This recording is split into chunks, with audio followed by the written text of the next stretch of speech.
નમસ્કાર મિત્રો, હું છું ગોપાલ ઇટાલિયા. આજે 4 ફેબ્રુઆરી 2026 નો દિવસ હું એક રસ્તા ઉપરથી જઈ રહ્યો છું અને આપણને ઘણી વખત એવું થાય કે સરકાર ભ્રષ્ટાચાર કરે છે અને ભ્રષ્ટાચારના કારણે રોડ તૂટી જાય છે, બ્રિજ તૂટી જાય છે, પાણીની ટાંકીઓ તૂટી જાય છે, બહુ ભ્રષ્ટાચાર થાય છે, પૈસા ખાઈ જાય છે. પણ એવું નથી.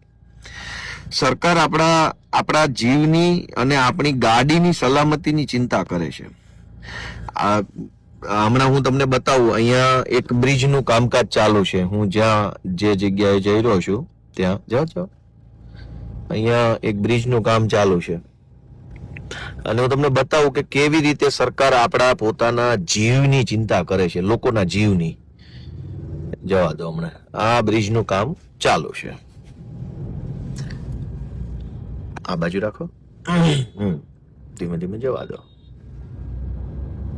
હવે સરકાર જે છે એ એવું ઈચ્છે છે કે લોકોનો જીવ બચવો જોઈએ અને એના માટે થઈ અને સરકારે જે કાંઈ પણ પ્રયત્નો કરવા જોઈએ, પ્રયત્નો પૂરેપૂરા દિલથી કરે છે કે ભાઈ લોકોની ગાડી જો ભટકાઈ જાય તો ગાડીને કંઈ થવું ન જોઈએ. બ્રિજ ભલે તૂટી જાય એનું કોઈ ચિંતા નથી, પણ ગાડી, ધીમે રાખજો, હવે ગાડીને કંઈ થવું ના જોઈએ.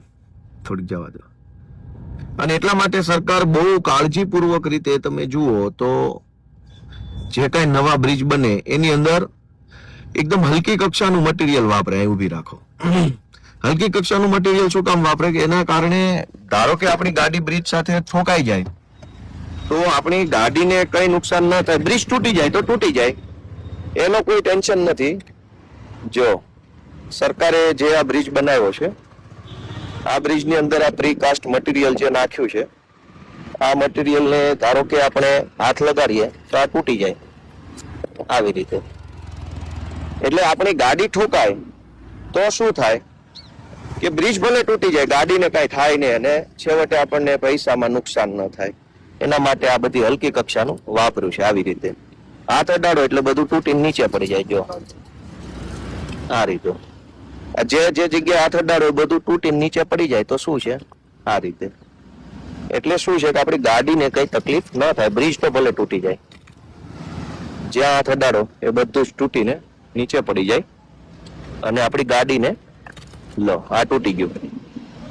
આ રીતનું આખું બધું ચાલે છે કામકાજ. કા ભાઈ, આ બધું છે, બધું ગાડી તૂટે નહીં એવું. તો આ રીતે આવું હલકી કક્ષાનું મટીરિયલ વાપરે અને આપણી ગાડીને કઈ ન થાય એના માટે થઈને સરકાર. શું છે, મજામાં? તમે કેમ એટલા બધા ચિંતામાં આવી ગયા?